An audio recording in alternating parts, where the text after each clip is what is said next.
ভাই তোমার নাম কি? সমিত বর্মন। সমিত বর্মন। তো প্রথম সেমিফাইনাল ম্যাচ কি মনে হয়েছিল অপোনেন্টের বিরুদ্ধে? অপোনেন্ট টিমও ভালো ছিল। দ্বিতীয় সেমিফাইনাল খেলায় আর প্রথম যে গোলটা দলের হয়ে করেছিলে খুব সুন্দর, কিন্তু দেখে খুব মজা লাগছিল গোলটা। তো তোমার গোলটা করে কেমন লাগছিল হেডে? আমারও ভালো লাগছিল, টিমের জন্য তো গোল করতে লাগবে।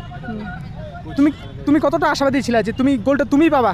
অমিত খাবাসের ক্রসিং এবং গোলটা কিন্তু সোজা তোমার মাথায়, কি মনে হচ্ছে? আমি ছিলাম, আমার বেশি একটা অপোনেন্ট ছিল, আমি টিমে ছিলাম, তো জানি না গোল হয়ে গেছে, হেড মারছি। দ্বিতীয় গোলটা কিন্তু হেডে করলা, তো কেমন ফিল হয়েছিল দ্বিতীয় গোলটা হেডে করে? কারণ কি একটা রেফারি প্ল্যান্টিং করেছে, এক গোলে গোল হয়ে গেছে।